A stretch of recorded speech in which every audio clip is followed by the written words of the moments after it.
Oke ya, ini udah saya ulangi lagi ya. Jadi pembahasan kita di sini ada beberapa untuk hari ini, tapi lebih ke arah kulit luarnya aja ya. Kita bakal bahas soal HTTP dan HTTPS. Kita bakal bahas apa itu client side scripting, apa itu server side scripting gitu ya, terus apa itu framework, mana yang disebut framework untuk yang style sheet atau untuk memperbaiki desain, tampilan segala macam, mana yang disebut framework untuk back end gitu ya. Terus apa sih itu deployment gitu? Deploy-nya kemana? Ke share hosting atau ke VPS atau bahkan ke cloud server gitu ya. Oke, kita ngomongin dari protokol dulu ya. Kalau dari sisi web, jadi umumnya kita bakal sering ketemu dengan protokol HTTP dan HTTPS.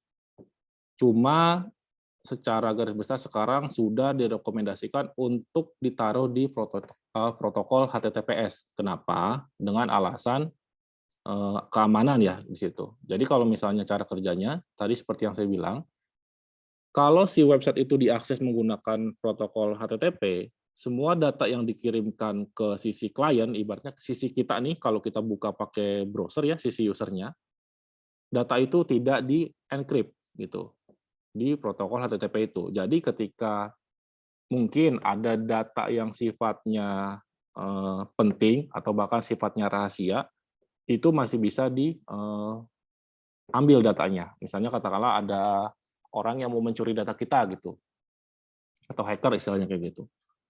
Nah, kalau misalnya via HTTPS, data itu dienkripsi karena memang dicek dulu apakah sertifikatnya itu valid untuk aksesnya ke sisi server dan portnya juga di port 443 ya umumnya kayak gitu. Jadi data yang dikirim ke user itu sudah dienkripsi sehingga bisa dibilang lebih aman. Tapi memang tidak menutup kemungkinan sistem itu masih bisa diambil juga datanya, karena memang tidak ada sistem yang 100% aman, gitu. Tapi intinya adalah kalian paham dulu, kalau mau bikin aplikasi website pasti berjalan di protokol HTTP atau HTTPS. Bahkan sekarang udah ada yang HTTP 2, saya lupa HTTP apa gitu ya. Intinya udah ada teknologi terbaru dari sisi HTTP ini, di mana kecepatannya itu lebih cepat gitu. Jadi kan kalau kita buka browser nih ya, kan kalau kalian mau buka misalnya katakanlah Google atau apapun itu kan kalian ngetikin di URL tuh. Nah, itu protokol yang dipakai adalah HTTP dan HTTPS gitu. Bahkan ke depannya udah ada HTTP 2 kalau nggak salah saya. Ya, kita lanjut dulu deh. Nah, kita masuk ke bagian client side scripting. Nah, di sini sebenarnya kalian harus memahami kalau kalian buka browser itu sebenarnya apa sih yang di-render sama browser kalian gitu. Jadi kalau kalian buka Facebook, buka Instagram, atau buka apapun itu, buka YouTube segala macam, sebenarnya apa sih yang di-render di browser itu? Nah, semua tampilan yang ditampilkan di browser itu biasanya di-handle dari sisi klien. Makanya disebut dengan client side scripting di sini. Nah, contohnya apa? Ya HTML, CSS, JavaScript kayak gitu. Jadi dia sebenarnya tidak membutuhkan web server. Nah, nanti web server itu apa nanti kita bahas lagi. Dia tidak membutuhkan web server, dia sudah bisa ditampilkan sesuai dengan skripnya. Kayak gitu. Jadi kalau kalian buka file HTML nih misalnya tanpa perlu web server. Nah, itu sudah bisa diakses tuh. Nah, maksudnya seperti apa? Maksudnya seperti ini. Kalau misalnya dari sisi client side scripting ya, saya buka itu deh. Saya kasih contoh ya. Oke, ini saya tutup dulu deh. Ini project.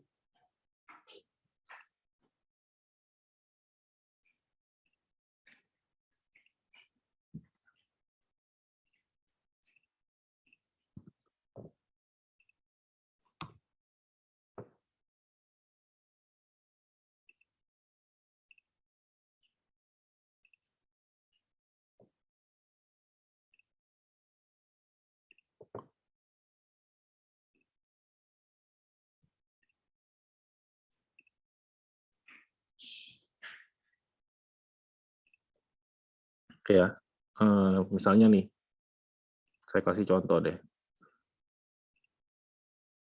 Nih ya. Nah, misalnya katakanlah di sini saya bikin file HTML nih. Ntar saya simpan dulu deh.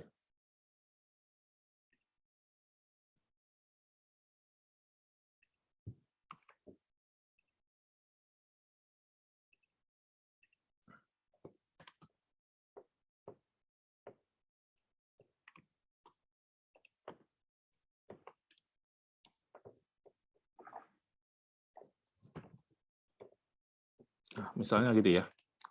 Karena si HTML itu client-side scripting, jadi kalian itu tidak perlu web server untuk menampilkan tulisannya. Misal katakanlah ini, misalnya kita bikin sederhana nih, misalnya seperti ini, ada script website kalian gitu. Nah, normalnya kalau misalnya si bahasa pemrogramannya itu termasuk dalam kategori server side, kalian tidak bisa langsung jalankan code ini. Jadi harus ada interpreternya istilahnya gitu, penerjemahnya. Jadi misalnya kalau gampangnya kita sebut PHP dah ya. Nah, PHP itu membutuhkan server side. Kita bisa bilang ada Apache, ada Nginx gitu di situ.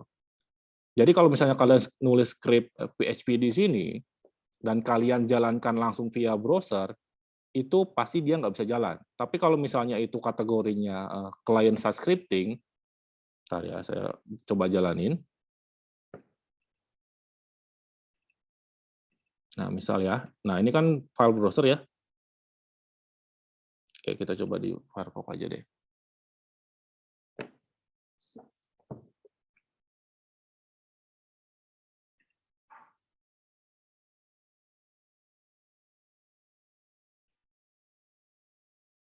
Nah, secara script dia jalan tanpa membutuhkan file server. Jadi istilahnya kalian bisa langsung jalanin file ini tanpa perlu ada interpreternya, kayak gitu. Nah, sekarang coba saya bikin lagi satu file lagi.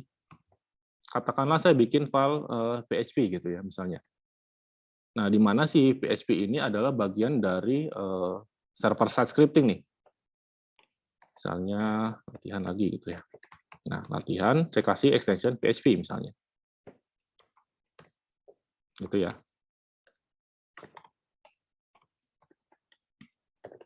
Nah, seperti ini. Nah, ini si PHP ini adalah server side scripting.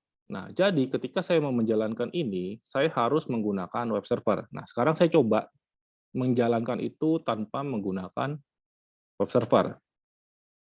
Itu ya. Nah, ini lokasinya sama ya, saya buka browsernya aja. Nah, ini saya ganti. Nah,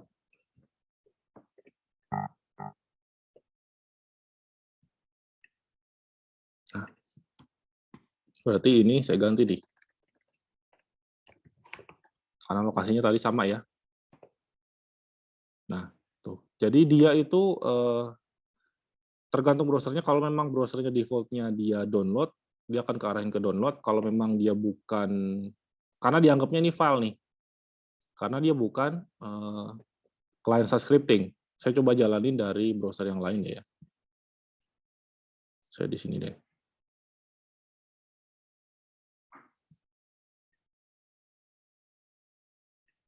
Ya, oke. Ini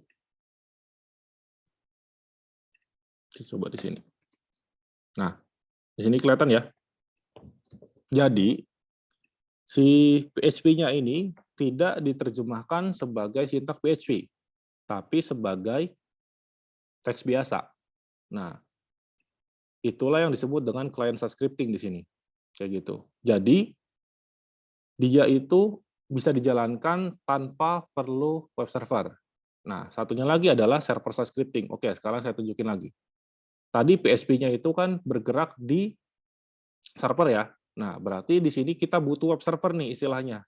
Nah, di sini web servernya itu ada Apache, IIS, Nginx, Tomcat, dan sebagainya gitu ya. Sekarang udah banyak banget web servernya. Nah, tadi kan saya bikin nih PHP seperti ini. Kalau saya jalanin di browser, dia nggak bisa nih diterjemahkan. Karena dia sistemnya adalah server side. Nah, sekarang saya nyalain dulu web server saya.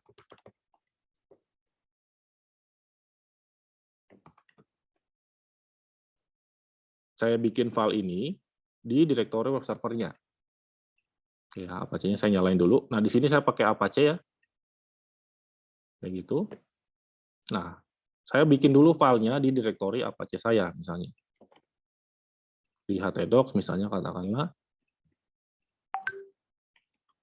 Di sini. Ini ya.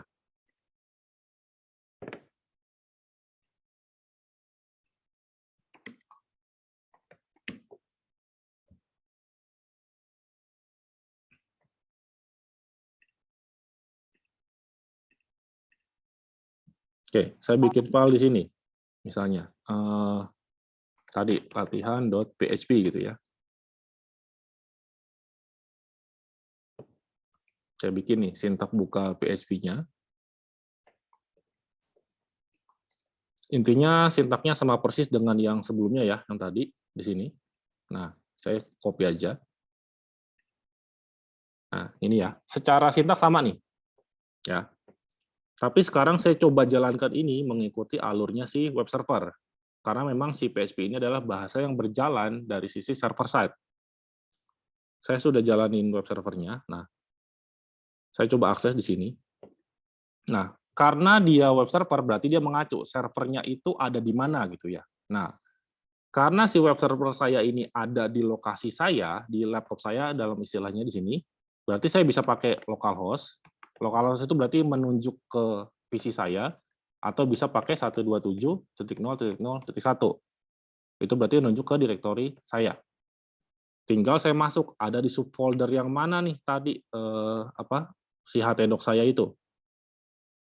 Nah, di sini kan tadi dia ada di direktori ini ya, kuliah, terus latihan. Nah, berarti saya akses nih, 127 kuliah, latihan, kita cek ya filenya, foldernya latihan, terus ada file latihan PHP, berarti di sini /latihan.php. Nah, sekarang dia berhasil nih tampil. Kenapa? Karena si sintak PHP-nya ini sudah diterjemahkan oleh interpreternya tuh, oleh si web servernya. Makanya kenapa hasilnya beda dengan yang ditampilkan di sini. Nih, ini saya minimize dulu deh. Nah ini, di sini dia berhasil karena dia dijalankan mengikuti ketentuannya server side scripting. Yang satu lagi dia tidak tampil karena ini berjalan dari sisi client side scripting nih, seakan-akan kayak gitu. Nah, jadi kesimpulannya di sini, kalau misalnya dia client side, kalian bebas jalanin dia dari mana aja sebenarnya. Itu. Sintak HTML-nya, CSS-nya, dan JavaScript-nya akan selalu bisa dibaca dari sisi browser. Tapi ketika si bahasa itu berjalannya dari sisi server side scripting, kalian butuh web server untuk jadi interpreternya. Jadi ketika kalian buka via browser seperti ini, dia ini bakal nge-request nih ke web servernya, tolong dong terjemahin file ini nih, latihan PHP ini, ada isinya apa aja sih di situ gitu. Nah, dia bakal cek sintak PHP-nya ada apa aja di situ. Kalau memang ada HTML-nya berarti dia akan tampilkan HTML juga di sini. Tapi intinya untuk menampilkan sintak PHP-nya ini, dia membutuhkan web server itu tadi. Makanya kenapa dia disebut sebagai server side scripting di sini. Oke, sampai di sini dulu. Ada yang mau ditanyain dari sisi client side dan server side scripting ini?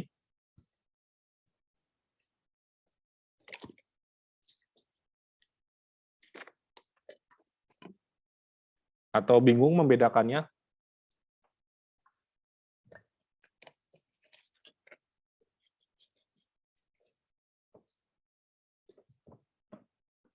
Ayo, gimana?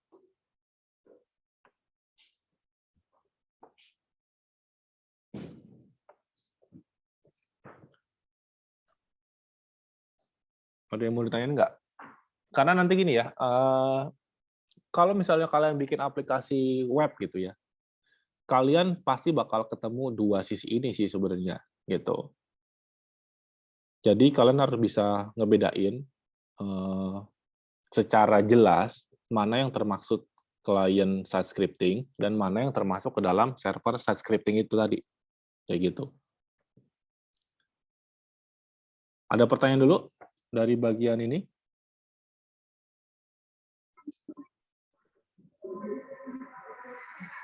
Atau bingung? Benar-benar bingung?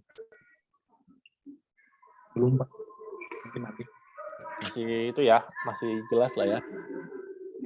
Atau gampangnya gini ya, kita coba deh buka satu halaman gitu ya, misalnya apa sih websitenya Bina Insani deh. Pak, mau Iya. nanya, Pak. Ya, silakan. Berarti kalau kita akses website pakai domain itu masuknya ke server scripting ya? Oke, kalau kita ngomongin website diakses pakai domain itu lebih ke arah domain itu kan hanya pintu aja ya. Nah, kalau kita ngomongin site scripting-nya itu sisi apa, tergantung bahasa yang digunakan sama si website yang ada di domain itu. Jadi gini, urutannya gini. Bentar ya, saya gambarin di sini deh. Bentar ya. Nggak mau. Bentar, saya stop dulu. Jadi gini sebenarnya urutannya.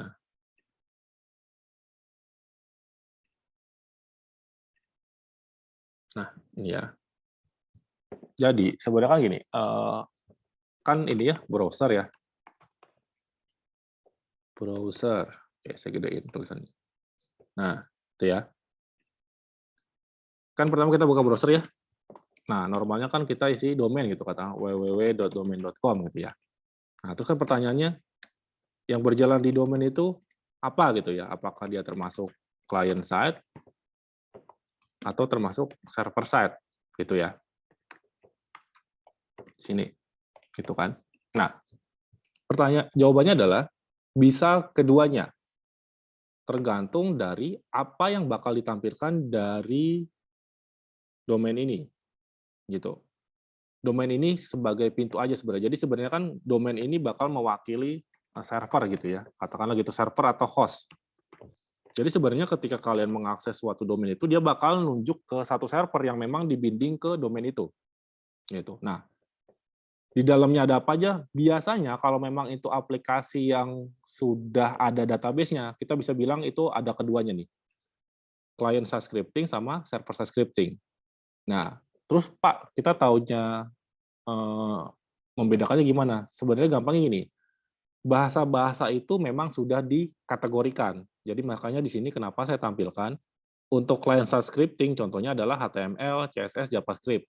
Jadi misalnya ketika saya buka nih halaman Google nih, ya bentuk hurufnya, bentuk desainnya ini, penelusuran segala macam, ini termasuk bagian dari client side scripting. Jadi kalau misalnya halaman Google ini saya simpan, misalnya saya save gitu ya, nih saya save page as gitu ya, terus saya simpan deh di directory tadi ya, saya gabungin biar nggak tukar. Mana tadi?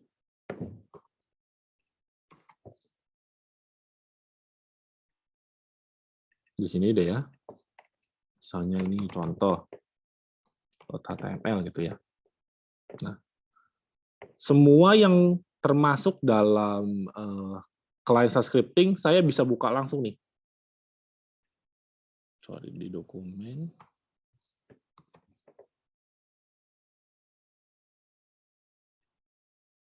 Nah, ini ya. Saya buka. Nah, sama ya tampilannya. Benar nggak? Nah, pertanyaannya, apakah ketika saya klik ini, dia bisa diproses kan gitu ya? Contoh misalnya, pemrograman ya, kita klik. Nah, kalau saya klik ini, apakah dia bisa berjalan? Enggak ya. Nah, kenapa? Berarti ketika kita klik akses di sini, penelusuran Google gitu. Nah, si Google ini bakal ngirim nih ke server. Gitu. Tapi secara tampilan websitenya, ini kan di-rendernya dari sisi browser ya, ini disebut client side scripting, jadi desainnya kita bisa copy sebenarnya. Tapi secara proses di belakangnya, karena dia bergerak dari sisi server, sama kayak tadi nih, yang ini. Intinya kan kita mau nampilin tulisan ini ya, tapi karena ini diapit oleh sintak PHP dan dia diprosesnya di server, kita harus lakukan itu dari sisi server. Makanya kenapa saya jalanin web servernya dulu. Sama prinsipnya kayak ini. Ini adalah HTML-nya. Nah, di mana HTML itu adalah client side scripting-nya dan JavaScript-nya di sini, kalau kita bisa lihat di sini ya.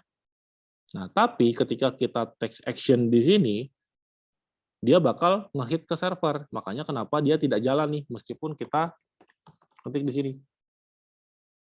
Nah, dia bakal tidak jalan. Karena kenapa? Dia jalannya di lokal saya nih. Di mana si aplikasi Google itu kan dibangun untuk nembak ke web servernya Google ya. Ya berarti dia bakal cari ke servernya Google. Nah, sedangkan ini adalah di lokal saya. Makanya kenapa kita harus akses itu via web server. Nah, ini pasti si Google ini bakal dibinding ke server, entah itu servernya ada satu atau beberapa ya, tergantung load balancernya. Nah, kalau saya ketiknya di sini, dia pasti bisa dijalankan. Kenapa? Karena dia berjalan di sini, web server nih. Jadi ini ada web servernya nih yang bergerak di dalam domain ini. Ibaratnya gitu. Jadi sebenarnya ketika kita ngakses ini ya dari browser gitu ya. Jadi sebenarnya gini urutannya. Saat kita klik browser, terus kita akses domain di sini. Nah, sebenarnya domain ini bakal nerusin ke web servernya. Gitu. Nah, nanti si web server bakal ngembaliin ke user. Apa itu kontennya?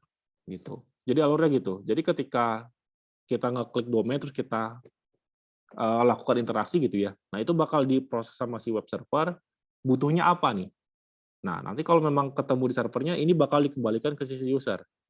Nah, sama seperti ini, kayak gitu. Jadi memang biasanya ada dua-duanya. Ada client side-nya, ya di mana bahasanya ada HTML, CSS, JavaScript, dan lain-lainnya yang termasuk ke dalam client side. Ada yang termasuk ke dalam server side nih di sini, yaitu PHP, ada Ruby, ada Golang, ada Node.js gitu kan. Yang dimana dia butuh web server untuk dijalankan gitu. Oke, ada lagi yang mau tanyain? Oke, ini memang pasti bakal membingungkan buat kalian, terutama yang belum pernah terjun ke dunia pemrograman gitu ya. Tapi coba didengarkan dulu, dipahami dulu aja, karena nanti kita bakal bahas detail ini. Di sini saya mau ngupas dulu secara kasarnya dulu sebenarnya, kayak gitu ya. Untuk yang sudah biasa bikin aplikasi, harusnya ini udah jadi makanan sehari-hari. Paling nanti tolong bantu untuk dampingi temannya juga, gitu. Kalau misalnya memang katakanlah temannya ada kesulitan. Oke, ada lagi yang mau ditanyain? Apa berarti client side itu jatuhnya bahasanya kayak website informasi yang tidak perlu menarik data dari server dong Pak ya? Kalau client side itu, Biasanya maksudnya kayak kayak website cuma untuk menampilkan data suatu informasi tanpa ada interaksi di dalamnya gitu. ya, biasanya static data biasanya kayak gitu. Ah iya, bahasanya static data itu Ya, jatuhnya client side. di prosesnya di client side. Di prosesnya ya. Jadi sebenarnya apapun yang kalian akses dari browser itu sebenarnya itu dibilang client side namanya di prosesnya. Tapi ketika kalian butuh data dari server, berarti itu nanti diproses dari sisi server side-nya. Jadi ibaratnya gini, anggaplah si client side itu adalah sebagai pintunya gitu ya. Jadi ketika kalian di pintu itu ada tulisan gitu, ya udah kalian berarti kan nggak perlu minta ke server kan, kayak gitu kan. Jadi begitu kalian buka, ya udah dia pasti langsung tampil tanpa perlu diproses sama web servernya. Tapi ketika kalian nyari informasi lebih, diketok katakanlah pintunya, ada yang keluar dari dalamnya itu diproses dulu di server kan. Nah, nanti itu ada server side-nya tuh. Jadi diproses dulu di server, dikembalikan lagi ke client side-nya. Kayak gitu. Jadi makanya kalau kalian bikin website yang statik sebenarnya itu kategorinya kalian nggak perlu web server untuk ngejalanin itu. Sama aja kayak gini. Tadi kan saya contohin ya di sini. Saya bikin file nih. Misal di sini itu saya bikin nih di sini deh ya. Misal katakanlah contoh web itu. Nah, di dalamnya oke saya buka deh dari Visual Studio ya.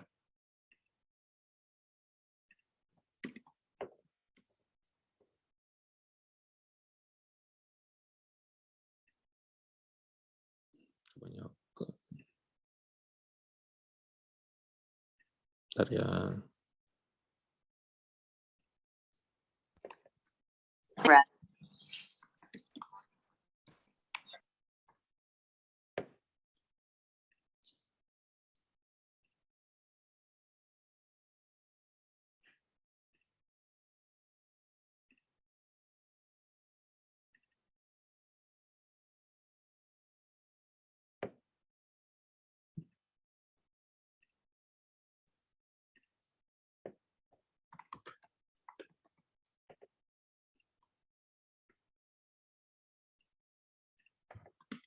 Nah,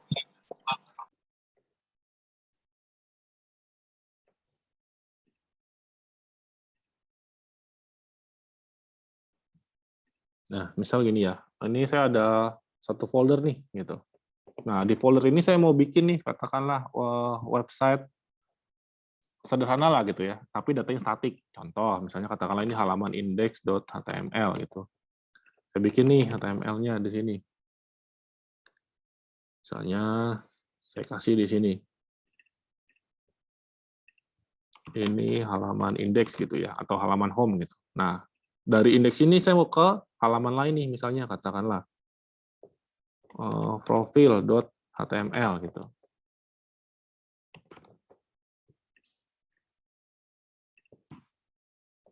Ini adalah profil gitu ya. Nah, misalnya katakanlah dari indeks ini, kalau saya mau ngeklik itu halaman profil gitu, misalnya ada ya di sini. Jadi kalau saya klik,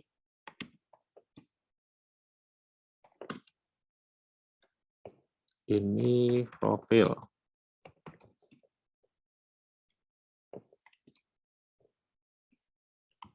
Misalnya kayak gitu. Begitu juga sebaliknya nih.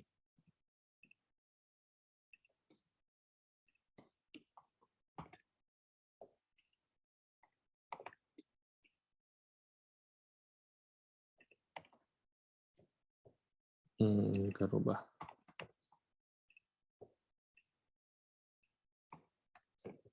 Itu ya. Nah, dari profil saya mau balik lagi ke indeks nih. Nah, ini kan dua-duanya cuma isinya cuma HTML ya, di mana HTML itu adalah cuma client-side scripting nih. Saya bisa langsung jalanin ini di sini. Oke, tadi direktorinya ini ya.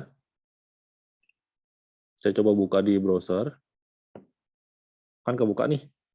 Nah, kalau saya klik ini, apakah dia bisa? Nah, bisa kan dia pindah ke halaman profil kan? Saya nggak perlu web server nih. Dia bisa jalan semua gitu. Nah, makanya kenapa ini disebut client-side scripting. Nggak perlu ada yang diterjemahin. Tapi misalnya saya tambahin nih. Di sini ada PHP-nya nih. Misalnya, jadi saya gabung nih. Si HTML kan client-side scripting ya. Nah, saya gabungin di sini. Misalnya gitu. Ini di PHP loh, misalnya kayak gitu. Nah, pertanyaan saya, apakah si PHP-nya ini bakal tampil tulisan ini PHP lo ini?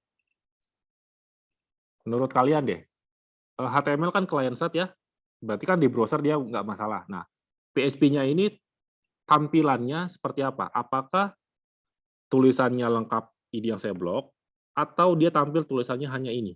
Menurut kalian yang tampil bakal seperti apa? Kalau saya jalanin langsung ya kayak tadi ya, tanpa web server. Lengkap, Pak. Lengkap, Pak. Lengkap sama Lengkap ada PHP-nya, Pak. sama Ada PHP-nya. PHP-nya juga. Oke, kita coba ya di sini misalnya. Udah saya simpan belum sih tadi? Saya lupa. Ini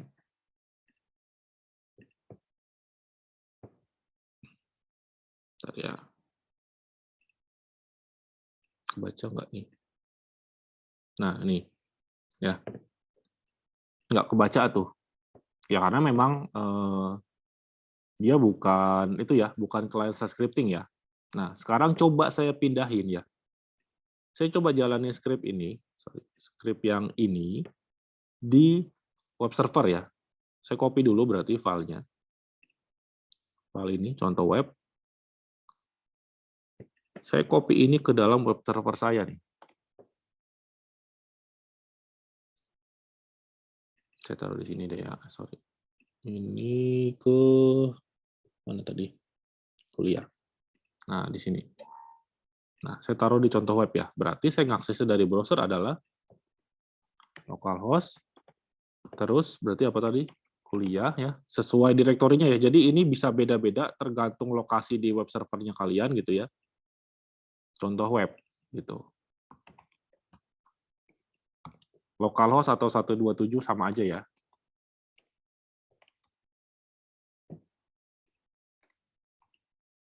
Nah, Terus pertanyaannya, saya nggak perlu ngetik index.php, kenapa dia bisa kebuka? Oke, ini satu lagi ya, mungkin saya lupa.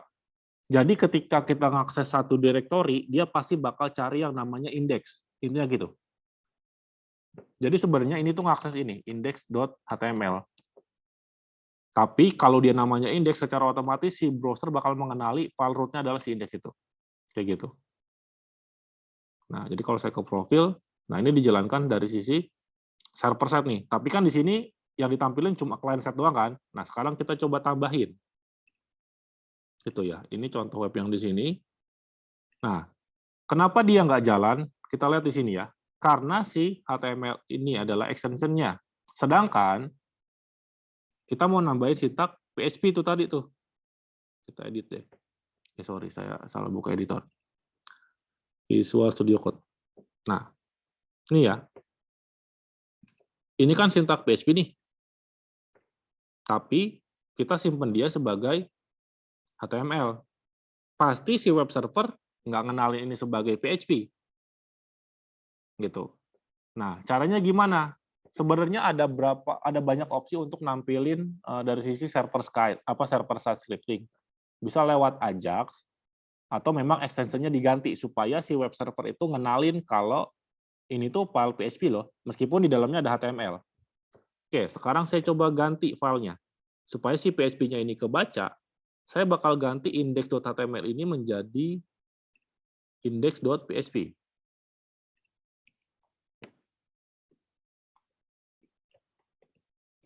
Nah, kayak gitu. Sekarang kita coba refresh. Ini udah nggak ada berarti ya, jadi index PHP. Nah, kebaca tuh. Kenapa? Karena emang dia diproses dari sisi server side. Jadi di sini bisa digabung ya, antara si client side, si HTML dengan si PHP server side.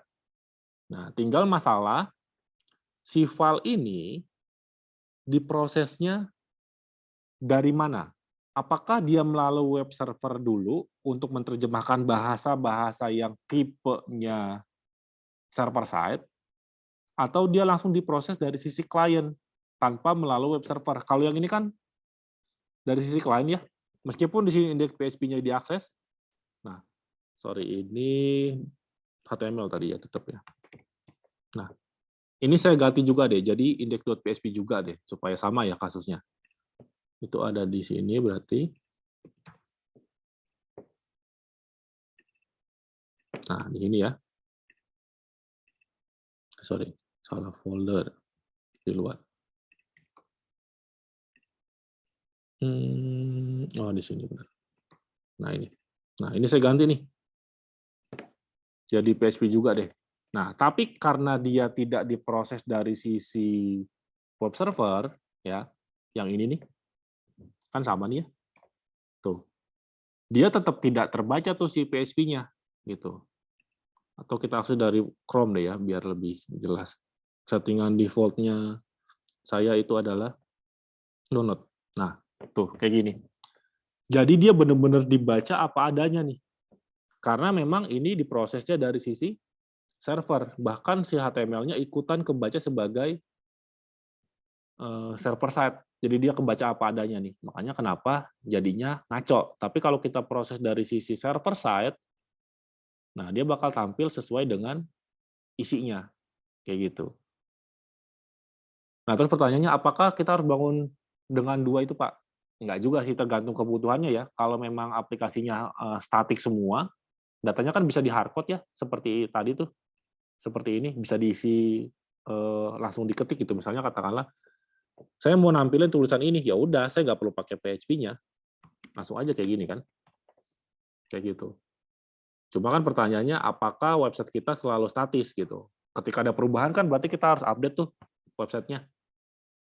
Jadi kan PR kan, makanya kenapa ada server-side scripting gitu loh untuk dinamisin si websitenya. Jadi ketika kita klik itu dia bakal baca ke database, diproses dari sisi server, ya data dia ditampilkan. Itu kalau kita ngomongin server side ya. Bahkan ada juga sekarang yang diproses dari sisi client side. Yang base-nya JS itu diprosesnya dari sisi client tuh. Tapi tetap dia harus nembak ke sisi server dulu. Oke, sampai di sini. Udah mulai ke gambar perbedaannya. Dari sisi proses kelihatan ya.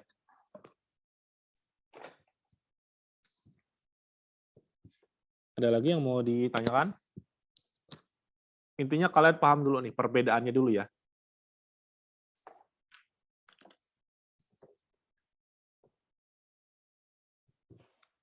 Ada lagi yang mau ditanyakan? Atau udah cukup jelas? Kayaknya masih cukup bingung, Pak. Masih pertemuan pertama soalnya ya. Iya. Oke, coba itu dulu ya, ditangkap apa adanya dulu. Nanti kita bakal bahas lebih detail. Oke, saya coba lanjut dulu aja deh ya. Oke, itu tadi misalnya kita bahas client side sama server side nih. Nah, terus kan ketika kita bikin aplikasi, kan bahasanya banyak tuh ya. Kalau dari sisi client side itu ada yang tadi kan HTML, CSS gitu ya, ada JavaScript gitu kan. Terus dari sisi server ada PHP, ASP, Ruby, Python, dan sebagainya. Nah, semua bahasa itu sekarang sudah banyak yang dijadikan framework.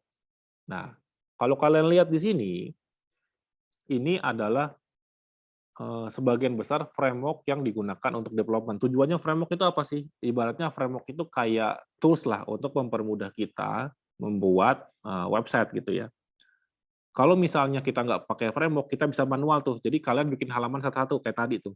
Saya bikin halaman home satu, saya bikin halaman profile satu gitu. Jadi bikinnya benar-benar murni manual. Tapi kalau misalnya kita pakai framework, itu sudah dibuat standarnya gitu. Nah, saya mau tahu dulu, di sini saya mau tanya, untuk logo yang paling atas ini, ya ini kecil. Nah, ini deh. Untuk logo ini, kira-kira ini logo apa sih? Logo framework apa sih? Laravel. Laravel ya, berarti itu framework yang base-nya PHP ya. Jadi kalau tadi kita ngetik PHP manual, nah di situ kita bisa pakai pola MVC-nya untuk bikin aplikasi website. Oke, kita pindah ke bawah. Ini apa? Bootstrap. Nah, pertanyaannya, Bootstrap itu termasuk yang mana? Server side atau client side? Di proses Client side. Oke. Client side. Karena dia framework CSS ya. Tadi ya, kan kita kembali lagi ke sini nih. CSS adalah bagian dari client side scripting. Oke, pindah ke sini. Yang hijau itu apa? Vue.js. Termasuk mana? Client side atau server side di prosesnya? Bisa server ya, Pak ya? Bisa keduanya. Bisa dua-duanya. Oke, Vue.js bisa keduanya ya. Karena dia bisa nge-call di server, bisa juga dari sisi kliennya. Oke, kita pindah ke yang biru ini. Apa ini? React.js. Oke, React ya. Jadi dia juga apa? Cuma pendekatannya beda ya. Jadi kalau yang framework modern sekarang pendekatannya itu adalah komponen base ya. Mungkin dulu saya nggak tahu nih nanti di kalian itu kalian dapat OOP atau enggak. Kalau kita ngomongin development yang umum ya, kita pakai konsep OOP. Nah, tapi semakin ke sini itu developernya itu udah banyak banget metodenya. Banyak yang dikembangkan pakai konsep komponen base gitu. Jadi kayak komponen-komponen kecil kayak gitu. Oke, untuk yang ini logo apa? Kalian tahu nggak? Saya kasih clue, ini sejenis dengan Laravel. Nggak ada yang pernah dengar. Padahal ini kalau saya lihat dari, nggak tahu ya, saya lihat tahun kapan. Ini termasuk framework yang populer. Beneran nggak ada yang tahu? Oke, ini itu adalah YII. Itu adalah framework PHP juga. Nah, ini. YII framework. Jadi dia base-nya PHP juga. Gitu. Ya, jadi ini adalah ini adalah YII. Kalau ini jelas ya ada tulisannya. Itu adalah code editor. Ini ada yang pernah coba nggak? Tailwind. Apa? Cuman masih basic banget. Soalnya lebih enakan Bootstrap. Oke, karena memang pendekatan Tailwind itu mirip ke development yang sekarang ya, dia ke komponen base soalnya.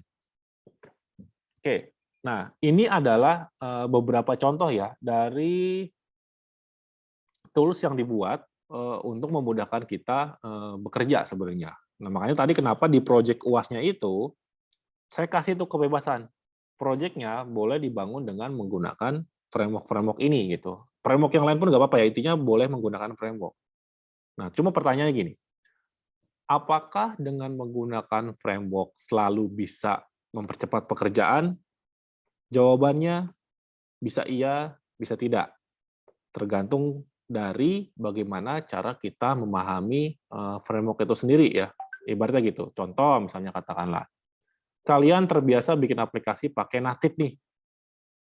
Terus tiba-tiba, pokoknya saya nggak mau tahu, ini harus dibangun pakai framework. Kalian nggak pernah tuh belajar framework. Bisa jadi framework itu malah mempersulit kalian. Jadi intinya adalah framework ini hanya sebagai tools, berguna atau tidaknya dikembalikan lagi ke masing-masing personalnya ya. Karena si framework ini punya konsepnya masing-masing.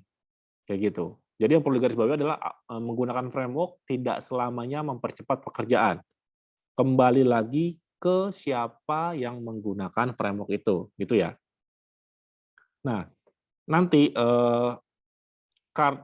kita bakal pakai, saya nggak tahu nih, kalau misalnya kita keburu, kita bakal cobain ini dan ini, Laravel dan CodeIgniter ya. Karena dari silabus kampusnya selalu PHP, jadi nanti kita cobain di antara dua ini. Untuk CSS-nya ya kemungkinan kita bakal coba di Bootstrap. Tapi sebelum kita masuk ke Bootstrap, nanti kita bakal belajar bikin CSS manual. Tujuannya apa? Tujuannya supaya kita paham cara kerjanya si Bootstrap. Karena saya nggak mau kalian hanya sebagai usernya Bootstrap aja, tapi kalian nggak memahami si Bootstrap itu CSS-nya maksudnya apa sih gitu. Contoh misalnya ya, kita buka deh di sini. Bootstrap gitu ya. Mana nih? Nah, misal ya kita buka.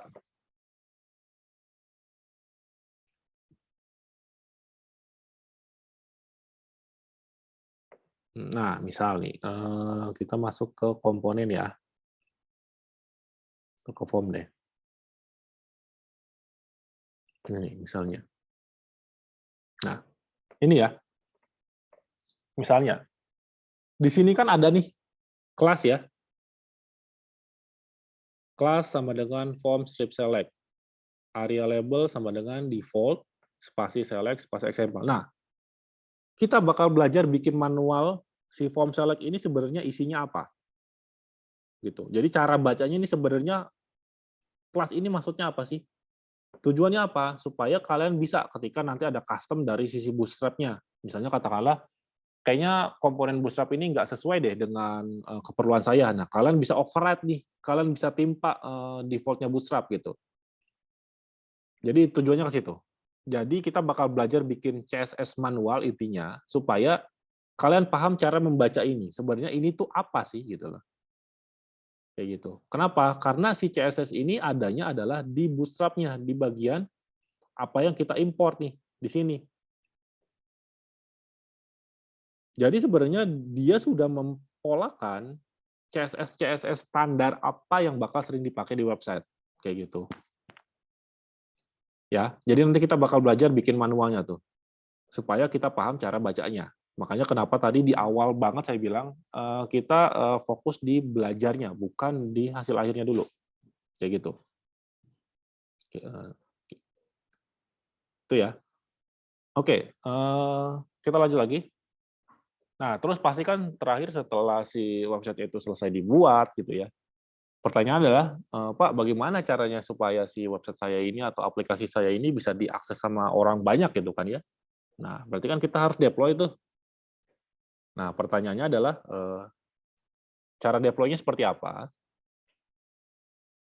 Terus deploy-nya kemana gitu ya. Jadi ibaratnya ketika kalian udah bikin website nih di lokal jalan gitu, di server lokal jalan, tapi kalian mau, saya mau online nih website saya. Nah, berarti kita harus deploy kan? Pertanyaannya, mau di share hosting, mau di VPS hosting, atau bahkan di cloud server gitu ya, kayak di Azure, atau di Google Cloud Platform, atau di AWS gitu. Nah, nanti ini kita bakal coba pelajari nih. Saya bakal coba demoin yang share hosting itu seperti apa nanti. Yang VPS juga nanti saya bakal cobain demoin kalau memang waktunya cukup gitu ya. Nah, intinya perbedaannya adalah gampangnya gini.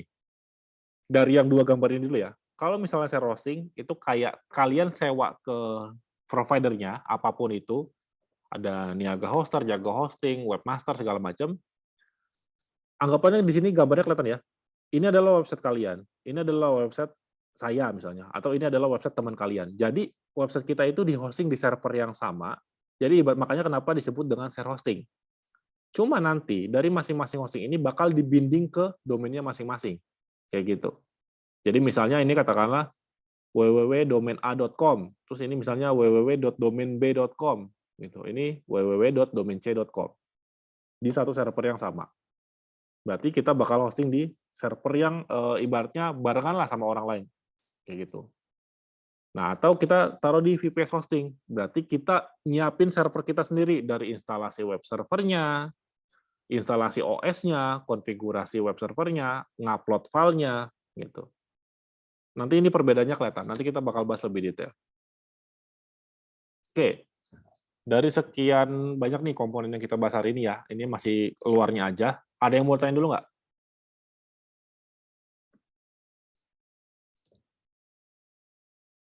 Oke, ada yang mau tanya dulu? Materinya untuk hari ini sih cukup sampai yang tadi itu tuh, yang apa namanya, share hosting sama VPS. Ada yang mau tanya dulu? Atau sudah pusing baru pertemuan pertama gitu ya? Karena memang masih luarnya banget, kita belum bahas detail. Kayaknya kaget, Pak. Oke, kalau dibilang kaget pasti ya. Saya nggak tahu kalian background-nya apa gitu ya. Intinya gini, untuk hal apalagi kalau misalnya yang baru ya, untuk yang baru memang ini pasti jadi hal yang ini apaan sih gitu ya. Makanya kenapa di awal tadi intinya nikmatin proses belajarnya, fokus di belajarnya aja, jangan mikirin yang aneh-aneh, terlepas, aduh nanti nilai saya jelek, saya nggak lulus, nggak. Saya bisa bilang, saya tidak pernah tidak meluluskan selama kalian benar kuliah gitu ya intinya. Mau sejelek apapun itu pekerjaan kalian, saya menghargai proses belajarnya kalian, gitu. Makanya kenapa di pertemuan pertama saya udah kasih task project-nya itu. Saya kasih tahu supaya kita sama-sama nih goals-nya itu sebenarnya ya saya berharap dari kelas kalian ya bisa bikin project itu, terlepas nanti hasilnya seperti apa gitu. Karena bikin sistem itu bukan hal yang instan. Kita harus belajarnya itu continue. Maka kan ada istilah kita bisa karena biasa kan, makanya itu istilahnya di situ. Kayak gitu. Nah, terus kalau misalnya pusing itu pasti. Apalagi yang nggak ada background SMK-nya, misalnya katakanlah RPL atau TKJ, intinya gitu-gitulah ya, yang komputer. Jadi kita nikmatin aja proses belajarnya. Jangan takut untuk nanya, jangan takut untuk explore, intinya kayak gitu. Oke ya, paling sambil kalau ada yang mau ditanyakan silakan. Sambil saya coba cek absennya ya, soalnya saya belum ngecek absen nih.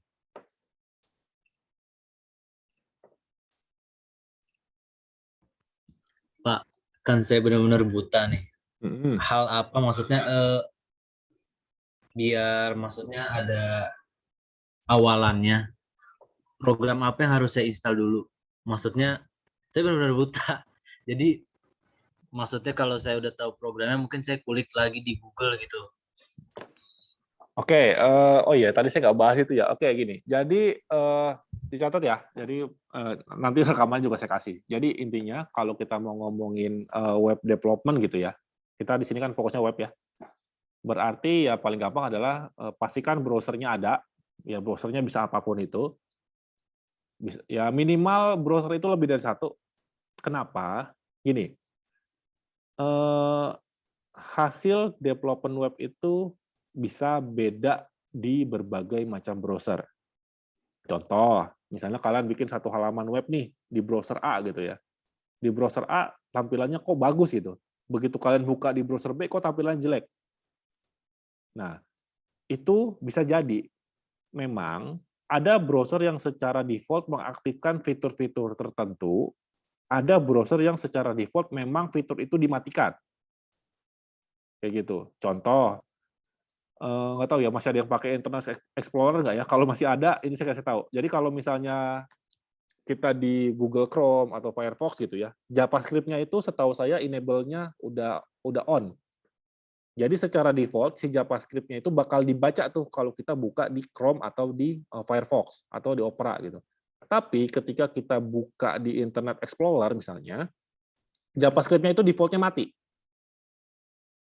Jadi bisa jadi hasilnya bakal beda kalau kalian buka di Internet Explorer. Nah, berarti solusinya gimana, Pak? Ya berarti kalian harus aktifkan itu manual. Gitu. Jadi makanya kenapa saya rekomendasikan kalian install beberapa browser untuk ngetes hasil development kalian. Tujuannya apa? Tujuannya sebenarnya lebih ke arah user. Kan ibaratnya gini, kalian kan bikin website, harapannya kan yang pakai banyak ya. Nah, cuma kan pertanyaannya apakah kita bisa kontrol tuh usernya, mau pakai Mozilla, mau pakai Chrome, mau pakai Opera, itu kan nggak bisa tuh. Nah, biasanya kita cek compatibility-nya website kita. Makanya kenapa awal yang perlu kalian install adalah berbagai macam browser itu untuk ngetes si websitenya kalian gitu. Ketika kalian bikin di Firefox oh lancar, di Google Chrome oh lancar gitu, misalnya kayak gitu. Berarti pertama adalah browser. Yang kedua, kalau kita ngomongin web development ya, nanti kan karena ini harapannya sampai ke database, berarti gampangnya adalah install SAMPP lah gampangnya. SAMPP ya. Nah, SAMPP itu adalah satu program yang isinya udah paket. Udah ada database-nya, si MySQL, udah ada web servernya, si Apache, gitu ya. Sama udah ada PHP-nya. Jadi memang udah satu paket tuh. Terus pertanyaannya, Pak, kalau saya install terpisah, bisa nggak? Bisa banget. Tapi apakah kalian mau buang waktu kalian untuk install itu satu-satu? Saya sih silakan, nggak masalah. Tapi kalau kalian punya waktu lebih untuk konfigur itu ya silakan. Tapi saya kasih rekomen mending install SAMPP aja. Oke, saya taruh di chat deh atau saya taruh di grup deh. Apa namanya? Urutannya ya. Pertama browser, terus kedua berarti SAMPP ya. SAMPP ini satu bundling MySQL, terus ada PHP-nya sama ada web servernya. Web servernya itu ada Apache. Nah, kalian bisa pakai Nginx juga bebas ya. Nah, terus habis web server itu apa? Nah, yang ketiga ya pasti code editor. Code editor itu macam-macam ya. Ada yang Sublime, ada yang Visual Studio Code, ada yang pakai Notepad++ gitu ya, dan lain-lainnya. Editornya buat apa? Ya buat itu ya, buat ngetik skripnya, intinya gitu. Ya atau kalau mau pakai Notepad biasa silakan. Tapi intinya kalau di Notepad biasa kan nggak kelihatan tuh warnanya segala macam kalau ada error gitu. Nah, jadi di situ sebenarnya kalau kita mau itu ya cuma 3 itu aja sih. Browser, ya SAMPP-nya yang satu paket ya, yang udah ada MySQL, PHP web servernya, terus ya code editor. Nah, nanti code editornya diinstal apa lagi aja supaya mempermudah ya. Kan tadi kalau kalian lihat nih, saya ngetik HTML tuh ya. Saya cuma ketik HTML doang, terus saya tab, muncul formatnya ya. Nah, itu ada namanya snippet. Itu adalah plugin bawaan, nanti kita bahas juga deh. Plugin apa yang kita butuhin untuk mempercepat proses development kita. Tapi secara garis besar cuma 3 itu sih. Nah, nanti sisanya tinggal ya kita mau pakai framework apa ya, misalnya pakai Laravel ya berarti kita download Laravel-nya. Code Igniter ya berarti kita download Code Igniter-nya. Kayak gitu. Oke. Ada lagi yang mau ditanya dulu? Sambil saya lihat absennya ya.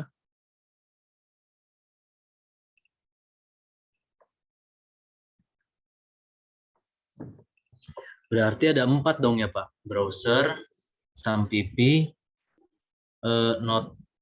Notepad++, sama Bootstrap. Oh, kalau Bootstrap nanti kalau memang kita pakai ya, itu kan di-download belakangan bisa.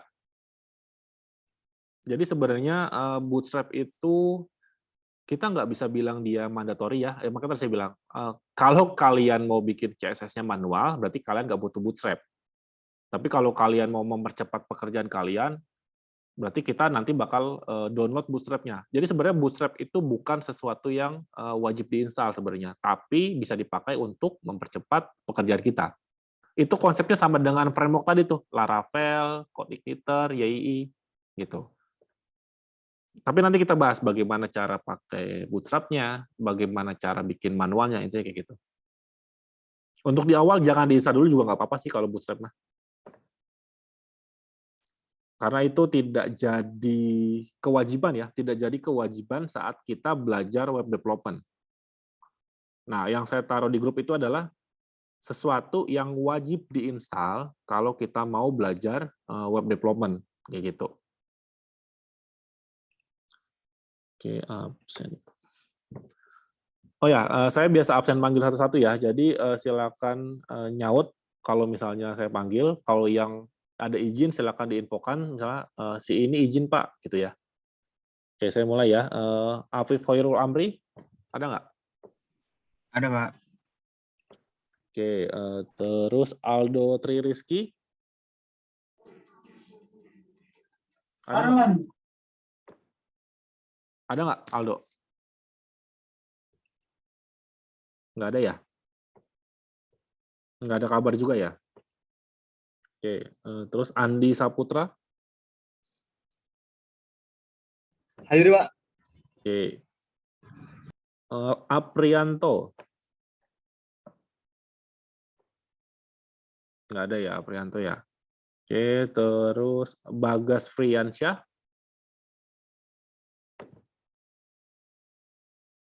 Nggak ada kabar juga. Calvin Yudatama. Hadir, Pak. Oke. Desita Sari. Iya, Pak. Oke. Diki Ferdiansyah. Hadir, Pak, hadir. Oke. Dinda Fauzia. Nggak ada ya? Hadir, Pak. Oh, ada. Oke, nggak ada. Oke, Eka tadi izin. Terus Eko Kristiono Nugroho. Hadir, Pak. Oke. Fauzan Subi. Hadir, Pak. Oke. Galih Raka Permana. Hadir, Pak. Hari Nurwidia Kusuma. Oke, nggak ada ya. Inayatul Syam Sahara. Hadir, Pak. Oke. Jimmy Setiawan. Ada nggak nih? Hadir. Oh, hadir ya. Oke. Iya. Muhammad Rifki Fadila. Nggak ada ya. Muhammad Zakaria. Hadir, Pak. Oke. Muhammad Vicky Aryadi. Hadir, Pak, hadir. Oke. Muhammad Rianto Maulana. Hadir, Pak. Muhammad Aditya. Oke, nggak ada ya. Muhammad Ainun Hoirullah. Hadir, Pak. Oke. Muhammad Amiruddin. Hadir, Pak. Muhammad Fazar. Hadir, Pak. Oke. Muhammad Nugi Abdiansyah. Hadir, Pak. Oke. Muhammad Riyad Ihsan. Nggak ada ya. Muhammad Yazid. Hadir, Pak. Oke. Muhammad Zamroni. Saya, Pak. Oke. Mustafa Kamal Kailani. Hadir, Pak. Oke. Naradipta Andrina. Hadir ya. Hadir, Pak. Oke. Nur Wahid juga hadir. Hadir, Pak. Nurul Aini Zamania. Hadir, Pak. Oke. Octavia Dwi Saputri. Nggak ada ya. Pratama Andika Putra. Nggak ada juga. Putri Dikpa Turida. Hadir, Pak. Oke. Rahmat Kalija Junaidi. Hadir, Pak. Oke. Raudia Zahra. Hadir, Pak. Rian Yulianto. Nggak ada ya. Sri Desdira Ihwani. Nggak ada juga. Yusuf Rio Pambudi. Hadir, Pak. Oke. Oke ya, semuanya sudah saya absen. Oke, materi kuliahnya udah, terus absennya udah. Nanti tolong dikoordinir ya. Saya nggak tahu di sini ketua kelasnya siapa. Grupnya tolong dikoordinir. Terus infokan di grup WhatsApp itu ya. Saya mau tahu siapa aja yang berteman sama siapa gitu. Maksudnya yang berdua ya siapa, yang sendiri ya silakan juga gitu. Nanti tolong di list di grup itu supaya saya tahu nanti itu berapa banyak yang harus presentasi. Karena biasanya saya tanya-tanyanya tuh lumayan lama.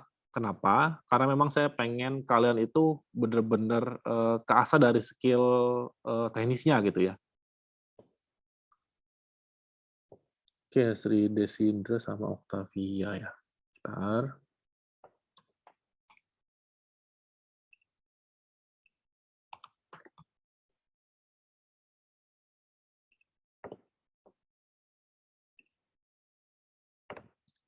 Rian Yulianto.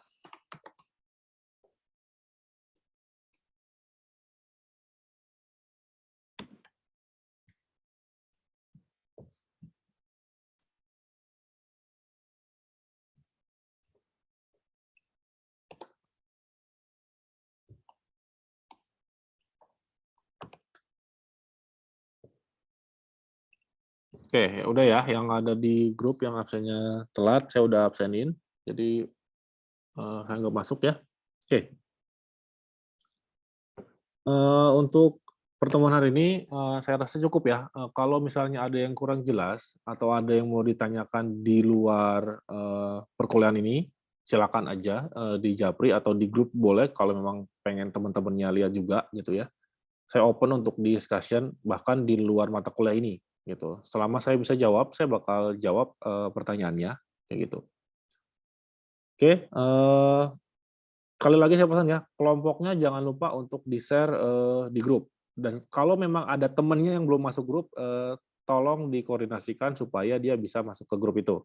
Kayak gitu. Jangan sampai ada yang tertinggal nih, ada 40 orang gitu ya. Oke, saya rasa cukup untuk hari ini ya. Terima kasih atas waktunya. Assalamualaikum warahmatullahi wabarakatuh. Waalaikumsalam warahmatullahi wabarakatuh. Warahmatullahi wabarakatuh. Makasih, Pak.